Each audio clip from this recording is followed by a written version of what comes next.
telling of things is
who is a financial analyst serving the global banking industry of two reserve central banks, had been teaching research fellowship at the University of Iowa, USA, holds an MBA from the Indian Institute of Management, IIM Calcutta, and is also a mechanical engineer from the College of Engineering, Guindy. His extracurricular activities and interests include: he is a columnist for the Hindu Business Line regularly, has been involved in canoeing championships across the river Mississippi, also a motorsports video maker for Doordarshan, and he is a resident of Chennai.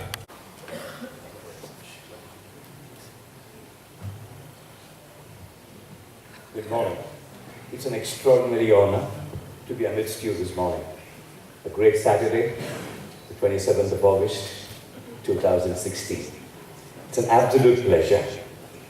I'll begin with first the idea that friendships can go a long way, and school is the place where we get to see very young minds, where the seeds of friendship are sown.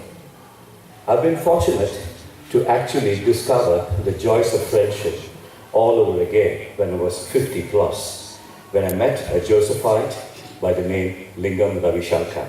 It's his particular interest that has brought me here, and his enormous worshipful attitude to your alumni coordinator, Mrs. Hazel Banerjee. And that's just the past, it just explains why I'm here. But above all, I say thank you everyone.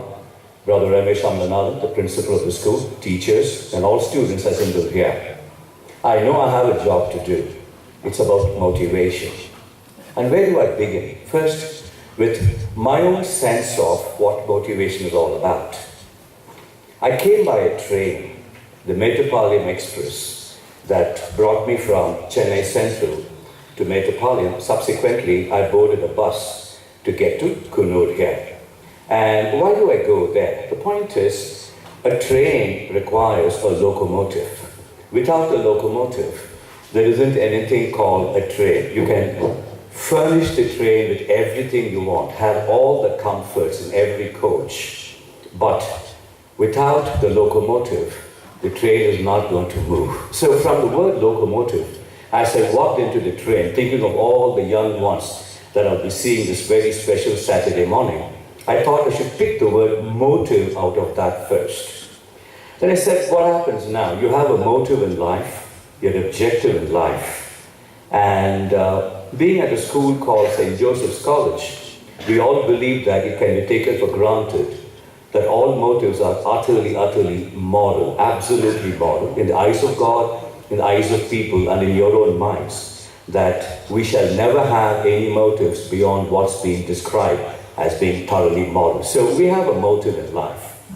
And subsequently what happens is it's about our own conduct of life, that we go ahead to serve these objectives, very personal objectives, sometimes social objectives, sometimes global objectives. So without a motive, there isn't anything that we get to do, and I wish to add again that they're all moral.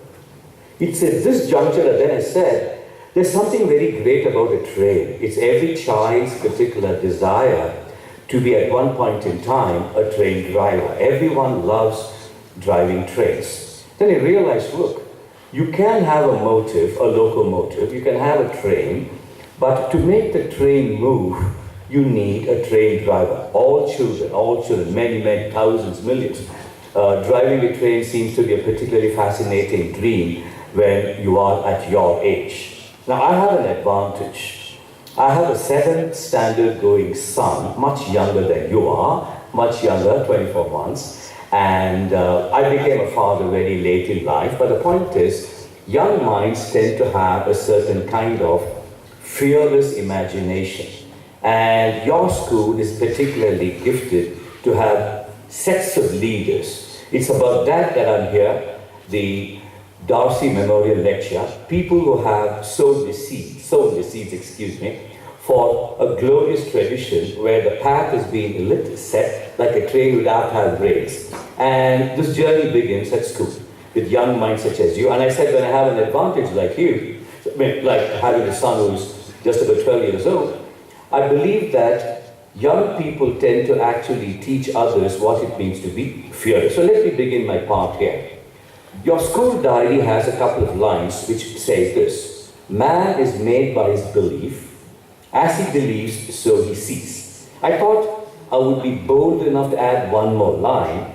As he believes, so he does. So just as you young children would then have a toy train, the most powerful locomotive, you need now a driver. So you are the person who's driving the train. So the accomplishment of all objectives in life would require persons like you. And why are you driving a train? So you have a motive plus the desire. It's there that I caught this idea. You could place a very young person or an old person in the driver's seat and then say, please drive the train. But I don't think the train will move on its own. There has to be a desire to drive the train. So I'm going to create a small triangle which you can take away when you leave this hello chamber today. First ingredient is enthusiasm. Whatever may be the motive that you have in life, the first E that takes charge of your action subsequently is E for enthusiasm. If you aren't enthusiastic about doing something, no amount of the engine horsepower, all the wonderful coaches would be able to move you forward. So enthusiasm is the first prerequisite. I move on to the second E, which is energy. You need energy in order to assure yourself that from a dream, you get into a state of daring to go do things. So, excuse me. The second E, the second E is energy. From there, you craft out your third E, which is the effort. So let me get this first part done so that we have no inhibitions in understanding that all causality, all motion belongs to you, starts with you, your enthusiasm, second, your energy, culminating in your effort. So that's something we can all do. But while at school here, your teachers expect you to do something not to serve their purposes, but your purposes. For example, there's a laboratory where you got to do the brown ring test for nitrates. Well, you got to do the test at the lab at that point in time. Sometimes you're measuring the power of gravity, the physics lab, you got to do it there. So the second level of thinking is, for all human action, there's a space and time coordinate, space and time coordinate. It could be an examination, it could be an athletic contest. All these things require that you perform at that space at that point in time. You can be a great cricketer, wielding the bat in the nets, lofting the ball, all those things are fine. But if you don't score runs for your team, excuse me again, in a particular match, they would say, look, you haven't done your best. So enthusiasm, effort, enthusiasm, energy, effort, then the space and the time. Your requirement is, this morning, I need to be prepared for the physics lab. Are you ready for the physics lab? That's where your motivation comes. These 5 ingredients put together, your enthusiasm, your energy, your effort, coordinated in time and space, make you ready now. You're now ready. You're now ready. Motivation has produced a wonderful actor now. And now you have the last element, the motive. So motivation is effectively your own ability to capture your 3 E's. Your enthusiasm to do something, your inner energy to perform it, and the effort.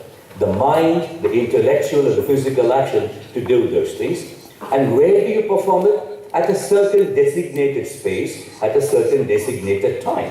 And you got this ready, your motives are set. So this in the main is what I think motivation is all about from a very young person's perspective. It always begins with enthusiasm. There is no substitute for enthusiasm. I now go upon or move upon to explain how these things have affected me. My father is a school dropout. I want to begin with that. Second World War, excuse me, thank you very much, so kind of you. Second World War, my father's going to school in Chennai, then known as Madras. Then they expect the Japanese to start bombing Madras at first. There's a tremendous amount of fear.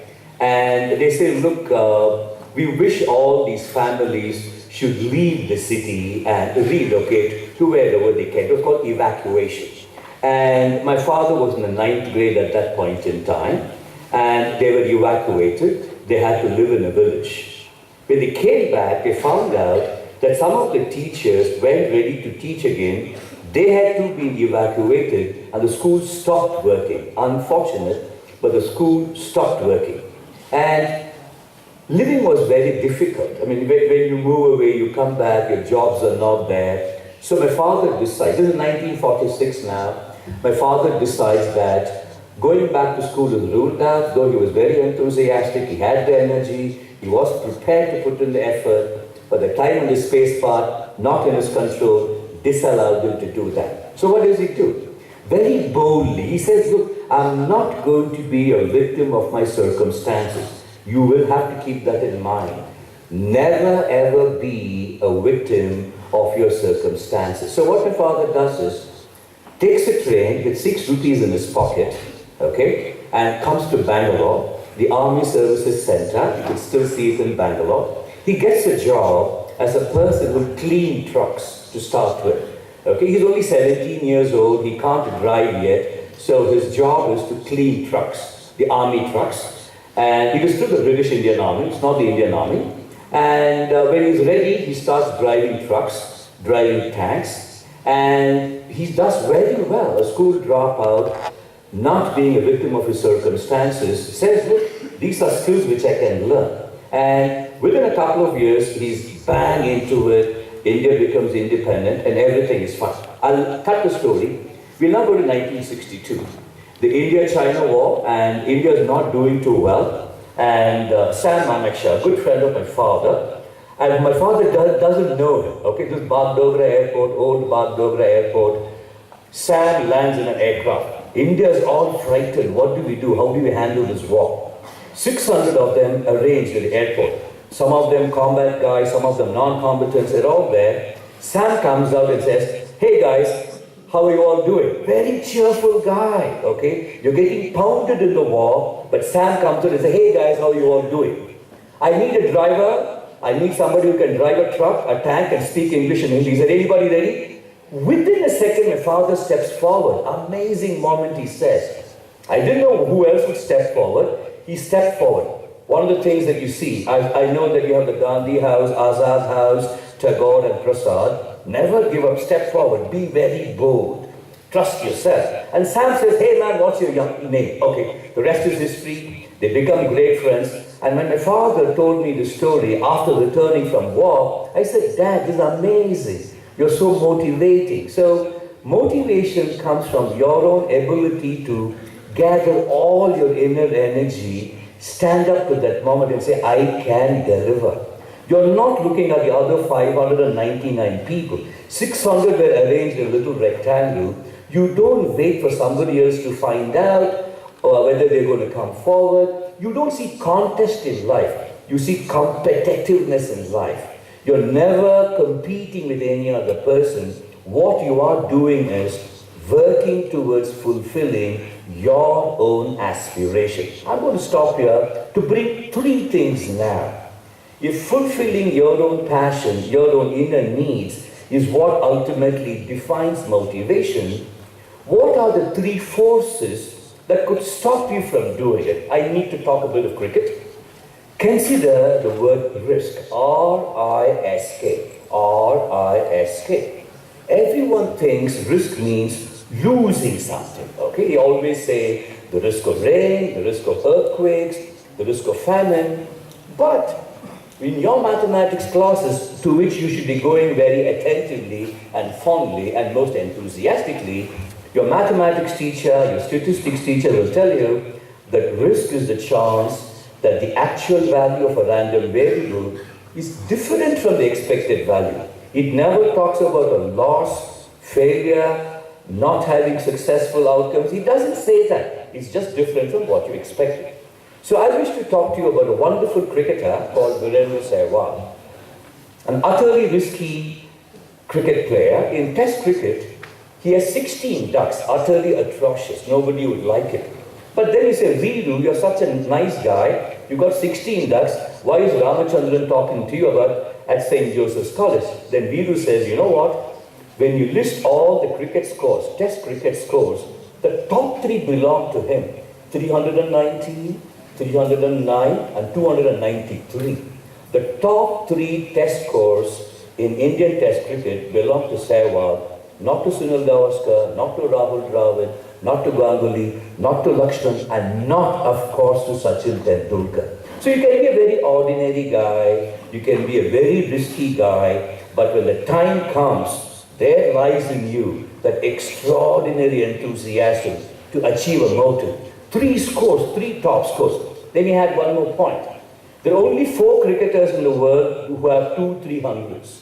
The great Donald Bradman, the great Brian Charles Lara, the wonderfully gifted Chris Gayle, and the one and only Virendra Sehwag. Only 4 cricketers. So what it means is your skills, your talent, when you apply the time and the space dimension, automatically your motivation surges. There's no stopping. It just keeps on gushing and everything is up. That's the first thing I wanted to do, called risk. The second element is we feel hurt. I felt hurt, man. I felt hurt. Now when you look at this word called feeling hurt, it's you who are feeling hurt. The other person may not have caused you hurt. There's always the burden that we carry in life which vitiates against motivation. We think that we have done something or somebody else has done something where we feel hurt. You always undermine yourself by feeling hurt. It's your feeling. If risk was about not being able to flourish, this feeling hurt is about you undermining. You just drag yourself back. I'm feeling hurt, I'm feeling hurt, I'm feeling hurt. Therefore, you're never into battle.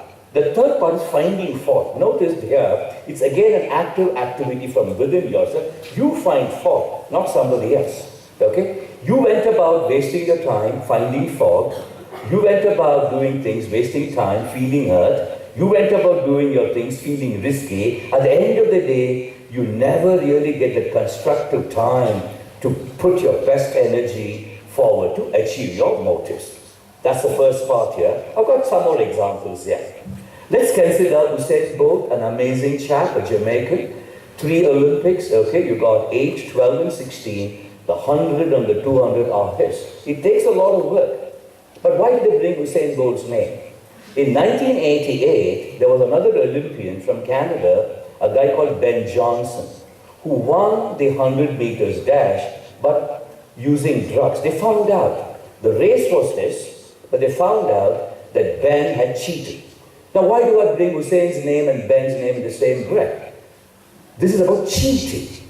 The only means that you need to have to bring out your competitiveness or your competence should be your own natural gifts, your own hard work, but never ever rely on an external thing, which is of course very deleterious.